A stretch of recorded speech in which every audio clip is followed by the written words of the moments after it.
this morning. Oh, Yes, hello, Emmanuel. Nice to meet you. nice to meet you too, Jory. And we have here Emmanuel Brown, right? And Yes. Emmanuel asked me if I could introduce myself, which is after 140 podcasts, the first question which actually came my way. So I thought it would be nice to record it. So yes, I am basically the whole, the whole my life I liked meeting people, connecting with people. I started as an English teacher actually 22 years ago, teaching in school, Great.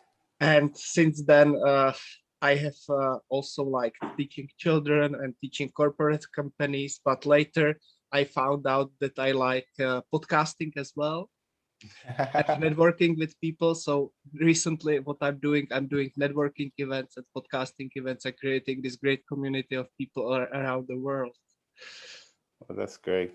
That's great. That's to make great. a That's better world. Yeah, you can see behind me a map. So I can see the map here behind you. Yes, and you're doing exactly as you said, creating a better world. I can see you're doing it. Yeah. yeah. And now where are you? You are actually now in China, right? As you Yeah. mentioned. Now I'm in China. Yes. Now I'm in And China. how is this country? What's the what is it like? China, I would say it's a very fast-paced community. It grows really fast. Since I've been here, I've seen a lot of development, which is very quick. I mean, technology is quite quick. Today you see something different, tomorrow you see something different. You keep on seeing something different, and I think it's very difficult to catch up because they keep on improving and growing. And then I've seen China also. It's some country that they pride themselves in research work. I think the government, what they does is they give a lot of grants to people, to communities, education institutions to do a lot of research. So technology keep on improving. And also one thing I like about China is the culture. They're very rich in culture. You know, culture is an identity of people, a group of people with a common language or something. But China has been known to have a very rich culture when it comes to things. So these are something that I really see in China and what I'm really impressed in China with. You know, it's different when people don't live in China or people haven't stayed in China. The perception outside is quite different to when you live in China. So I think China, it's good when it comes to these terms. Mhm, mhm, Yeah, mhm, mhm. yeah. Thank you very much, Emmanuel. You're welcome. So you are originally from Ghana, right? From Africa. Yes, yes, from Ghana, West Africa. And Yeah, what is originally the from Ghana. situation there with actually, sorry, I'm skipping too much. I would like very briefly, can you introduce basically what you do? Because you do you work with environment, you work with zero waste, you work with food solutions, water solutions, right? But can you say with the own words uh, what you do for living? Okay, I'll try and make it short. Actually, I was born in Ghana and I'm an environmental engineer, and then I specialize in research of using photo light energy to degrade pollutants, pollutants, especially organic pollutants in water. So my research field was basically focused on water pollution control stuff. But now I'm much more inclined in doing sustainability stuff. For example, help companies or institutions, especially small scale enterprises, implement sustainability in their value chain. You know, uh, I think the world is facing a lot of problems due to people don't have a lot of knowledge when it comes to a lot of things. And also, I think the people at the top and the people at the down, people who buy, people who make, we all have a duty to play when it comes to sustainability issues. So I have centered myself in doing implementation sustainabilities in value chain. So let's say life cycle assessment, let's say giving out some guidance to companies and people who want to implement sustainability in their chain, like doing auditing, doing environmental impact assessment, doing environmental evaluations and stuff. So that is what I've been doing. So actually a sustainability engineer. I like to do policy management, do frameworks, use tools to help people build sustainability in their supply chain, and also help people to get educated when it comes to sustainability issues. Yeah. Today I will, because you know me that I'm asking usually about past of your life, present of your life, future of your life. We will do it, but I will shuffle these questions a little bit today. I will shuffle it because it's interesting for me what you're saying. Can you tell me first of all, what are the trends, past trends, current trends, and future trends in this field which you are working in, this sustainability of water and other issues? How do you see the trends for the future, and what is the current situation? To make it to tell you the truth, the trend always change. We have global trends which changes from time to time. For example, maybe 2 years ago or 3 years ago, nobody was talking about pandemic. But now the trend has changed to pandemic. So what we are doing, the world is doing, is trying to curb pandemic. I mean, trying to solve the issue which is going on when it comes to supply chain, global supply chain, people at risk and stuff. The trend keep on changing, but there are some trends which are actually constant, have been constant for some time now. Let's say more than 50 years ago, climate change was not really a hot topic then. You know, they were before the Industrial Revolution. Climate change was not that a hot topic, but now we are all trying to solve the climate change issues. So the trend is changing from time to time. Nowadays, to the future, from now to the future, the trend will be solving climate change issues a lot, because a lot of people are getting to know what climate change is about. Even though some people have heard about climate change, they don't really know what climate change is. So, now consumers are getting themselves to be educated when it comes to climate change issues. So companies and managers are trying to find reasons for people to buy their products, for people to do their come for their services by educating people on climate change. So the trend is actually moving differently from what it was before. Now people are trying to go to sustainability a lot, because people just don't buy a product. They want to know the reason why you made the product and how they are contributing to the environment. Like this generation, the new generation, this generation going on, they are much more inclined of having a good job, like a job that will give them satisfaction when it comes to family issues, when it comes to sexual orientations. People don't put things on sexual orientations and stuff, discrimination. So even though you pay them higher salary, they are inclined they're inclined to the social aspect of the business, the economic aspect and the environmental aspect. So even if you give them huge money for a job they are doing, and then the company is being discriminating against on race, against on gender issues, people won't actually go there. So I see the future trend to be much more on solving not only climate issues, but going much more into sustainability. That is the trend that I see for the future. Thank you, Emmanuel, for this insight. Can you stress one thing from the past which you are really proud of, really grateful for, really happy about, that you achieved, that you managed in the past? Like just an example for us to share. For example, the pandemic. I had a huge experience during the pandemic, which has impacted my life. The thing that happened at the pandemic was a lot of people lost their job, so many companies closed and stuff, but the pandemic opened a new ways of doing things. For example, people saw that disability is not a problem when it comes to work, like in a way, because people are now working from home. Even after the pandemic, a lot of people are still working from home, and which has proved to be effective. So with the pandemic, I had some things to do before the pandemic.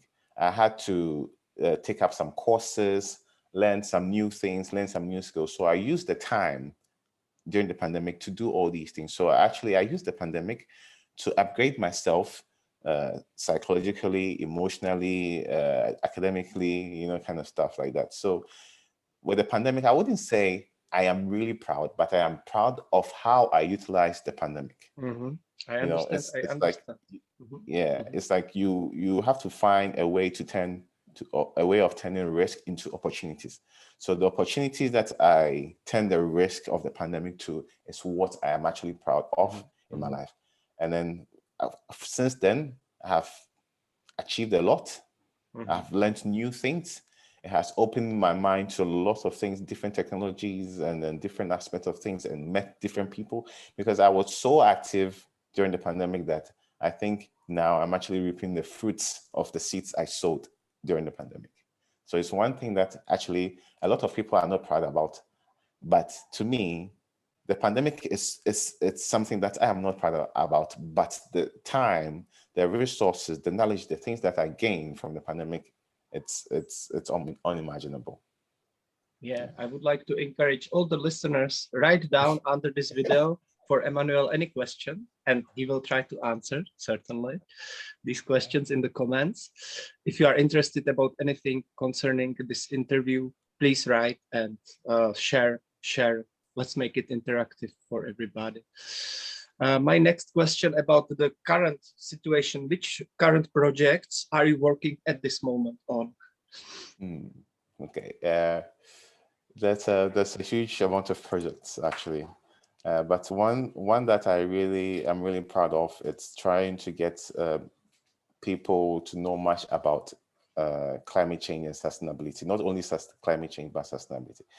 The reason why I'm saying that, I feel that the price that we are paying for climate change is not really understood much, because people don't really know much about climate change. Let me give an example. There's a huge issue when it comes to waste management and resources. And then I did a survey, and the survey was people who wanted to take care of their textile waste. And I was asking them questions about climate change and textile waste. But tell you what, they said they knew climate change, but the results of the survey proved otherwise. They want to, the knowledge between this is totally far. It's totally different. What they think they know and what they think they should do. So my project now I'm working on is trying to get much as education to people as much. It's not like starting workshop, trying to do blogs, posts, get much more people to interact with sustainability. And so I'm from Ghana, so I'm looking at working with some of the universities in Ghana. Yeah. I have partners and advisors who are lecturers from various universities, and they are into sustainability and environmental engineering.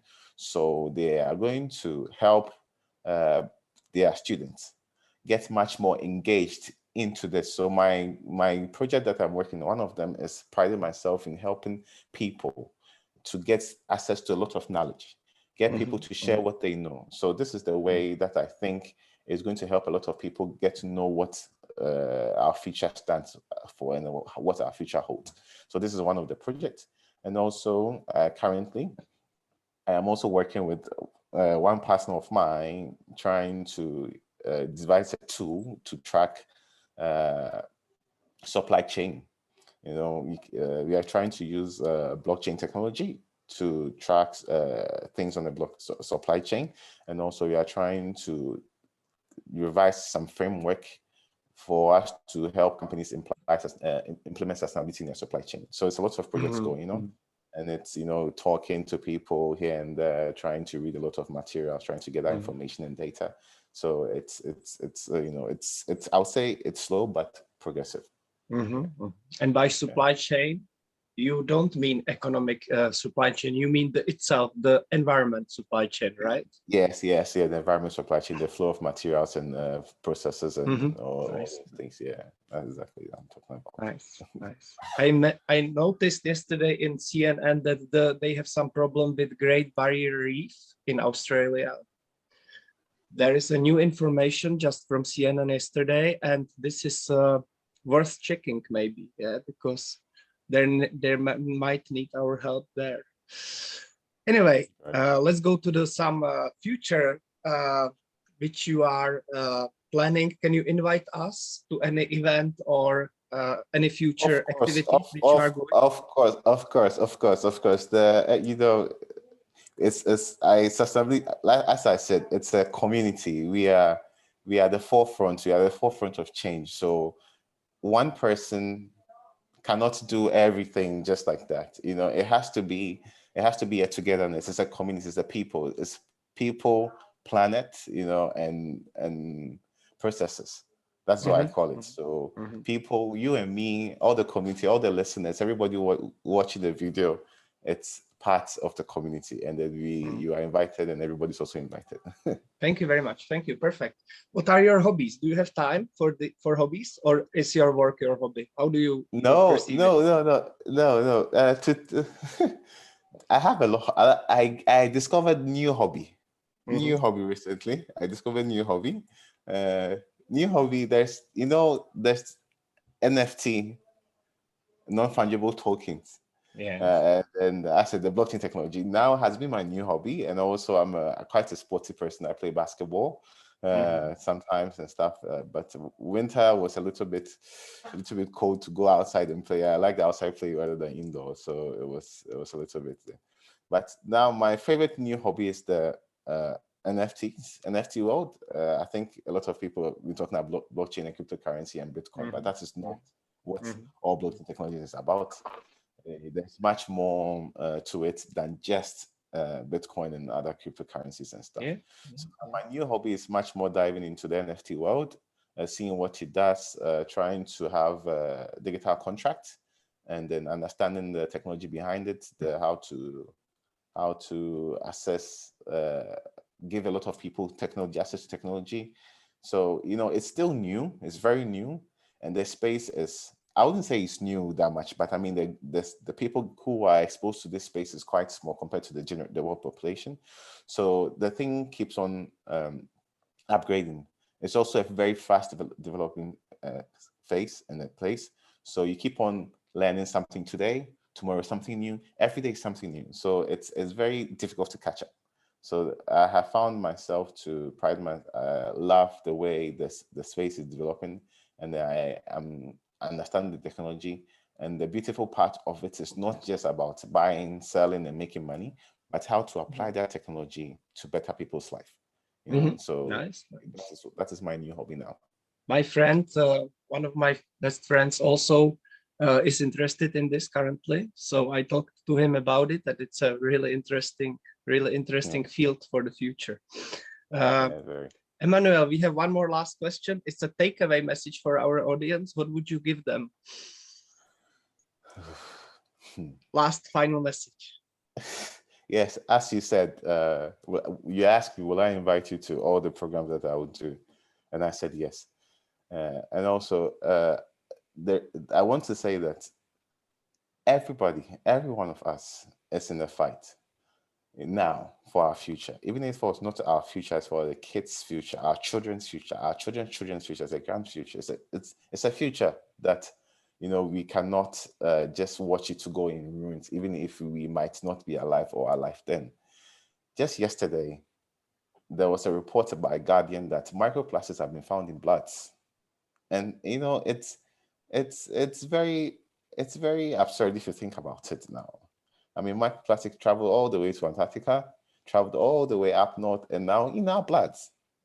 So we thought the turtles were the only ones having microplastics in their system and dying. But now people will live life dying from microplastics. That we thought it was only happening to the seas, the fishes, the birds, but now it's coming to us. So if we don't find a way to stop this, there might be no future. Dinosaurs, Tasmania.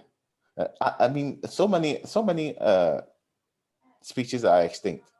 The same way some species are extinct, humans can also go to an extinction if this doesn't stop. So my message to everybody listeners, we all have to play a part in securing our future, our children's future, their grandchildren's future, and any generation that will come after. So it's important for us all to be part of the fight and of the change. Thank you very much. Emmanuel Brown. Yeah, thank you very much for having me. It's very good to talk to you. It's always a pleasure to share what we know to the world, and then also have a conversation to know what is going on in the world. Yeah. Thank you. Perfect. Good luck with everything. Thank you.